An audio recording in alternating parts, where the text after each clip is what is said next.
Pirmoji mūsų tema aktuali visiems tėvams, kurių vaikai nuo rugsėjo mėnesio pakeis darželį į mokyklą, pereis į kitą klasę ar tiesiog turės adaptuotis naujoje aplinkoje. Apie tai, kaip paruošti vaiką permainoms ir naujiems gyvenimo etapams, pasakojama reportaže.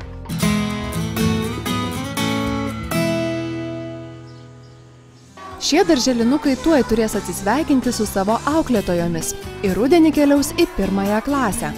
Dauguma jų šio momento nekantriai laukia, kadagi pagaliau taps mokiniais. O ką galvoja jų tėveliai? Turbūt ne vienam širdyje ir galvoje kirba nerimas. Kaip seksis jų pirmokėliui? Paklauskime mamos Rūtos, kokios mintis sukasi galvoje, ruošiant būsimą pirmokėlį Arną į mokyklą. Pirmiausia, adaptacija, kaip seksis priprasti būsimam pirmokui naujam kolektyve. Nes bent jau mes išeinam į klasę, kurioje nebus pažįstamų, visai kita negu eina dabar į darželį, visai kita grupė. Ir, na, aišku, stengiamės, tarkim, būti kartu su drauge, su pažįstamu mergaitė. Tai yra labai svarbu, aš spėju. Tai jeigu tik tėvai gali, aš manau, tai reikia daryti, kad stengtis kažkaip tai su draugų vaikais eiti kartu. Tai adaptacija, nauja mokytoja. Vėlgi, kaip seksis suderinti skirtingus charakterius vaiko ir tikrai skirtingus mokytojus. Aišku, labai tikiesi iš pedagogo supratimo.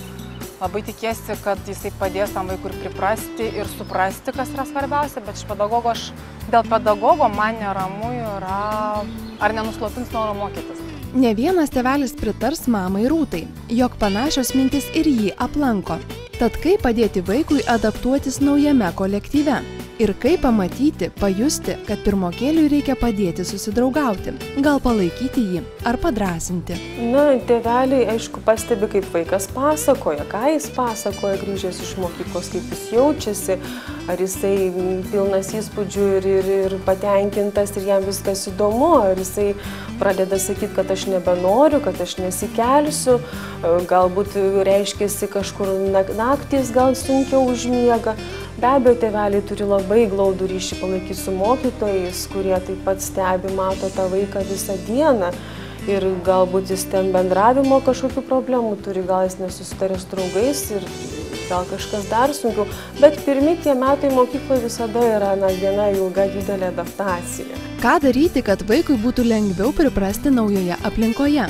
Viena iš išeičių – leisti vaiką į tokią ikimokyklinę ugdymo įstaigą, kurioje yra ir mokykla, ir darželis. Tad vaikui pradėjus lankyti mokyklą, tereiks pakeisti grupę į klasę. Tokią galimybę vaikams suteikia Vilniaus privati gimnazija, kuri siekia sukurti vaikams psichologiškai sveiką aplinką, tinkamas sąlygas dirbti, ilsėtis ir visapusiškai lavintis. Ugdymas čia orientuotas į vaiko galimybes. O ką pastebi gimnazijos pedagogai, kai susirenka nauja pirmokėlių klasė? Labai svarbus yra ir labai skirtingas vaiko adaptavimosi periodas. Kada ateina vaikai į 1. klasę, iš tiesų labai skirtingai jaučiasi. Geriausiai jaučiasi tie, kurie prieš 1. klasę lankė darželio grupę ir prieš mokyklinio ugdymo grupę. Ir vis dėlto sunkiausia tiems, kurie buvo auklėjami namuose ir daugiausia bendravo su suaugusiais. Kartais tėvai pamatę, kad jų 6-metis skaito ir skaičiuoja, nori vaiką kuo greičiau leisti į mokyklą.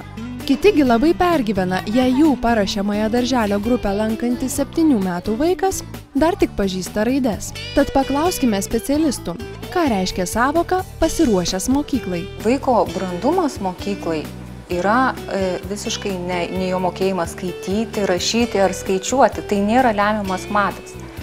Vaiko branda mokyklai yra visuma. Tai yra jo socialinis, emocinis ir protinis brandumas. Vis tik tai svarbiausias vaidmuo čia tenka vaiko psichinių procesų raidos lygių ir ypatumams. Ypatingai vaiko suvokimų ir jutimo brandumui, išlavėjusiai kalbai, gerai rankos, akies koordinacijai, gebėjimui būti kartu su draugais, bendradarbiauti ir siekti savo tikslų. Vilniaus privačioje gimnazijoje nuo 3–4 metukų vaikams stiprinamas ir skatinamas savarankiškumas bei bendradarbiavimo įgūdžiai. Ugdomas pasitikėjimas savimi, tad jie lengvai be įtampos pasiruošia mokyklai. Per vieną pagrindinių veiklos formų šio amžiaus vaikų gyvenime – žaidimą – vaikai mokomi kalbėti, jausti lyties skirtumus, susidaryti bendrą supratimą apie tikrovę, nuoširdžiai bendrauti su suaugusiais ir bendraamžiais, atskirti kas gera, o kas bloga. Tad kada eiti vaikui į mokyklą, 6 ar 7 metų, sprendžia visų pirma tėvai. Jei jie nori vaiką leisti anksčiau nei priklauso, yra atliekamas brandos tyrimas. Tačiau čia pagrindinis vertinimo kriterijus būna tikrai ne raidžių ar skaičių pažinimas. Ta emocinė socialinė branda pasireiškia tuo, kad atėjęs į mokyklą vaikas turi pats daug ką mokėti padaryti, galų galia sukoncentruoti dėmesį 35 minutės. Išbūti vienas mokykloje pusdienį, užmegzti tos bendravimiškės santykius tiek su suaugusiais, tiek su vaikučiais naujais savo draugais kažkokiais, tiek pats nusiteikti, savikontrolė, turi būti vis tiek jau pas vaiką nemaža, kad ištverti tą visą naują visai veiklą. Kalbame vis apie pirmokėlius, tačiau nepamirškime ir vyresnių klasių moksleivių. Juk penktokai dažnai taip pat patiria adaptaciją.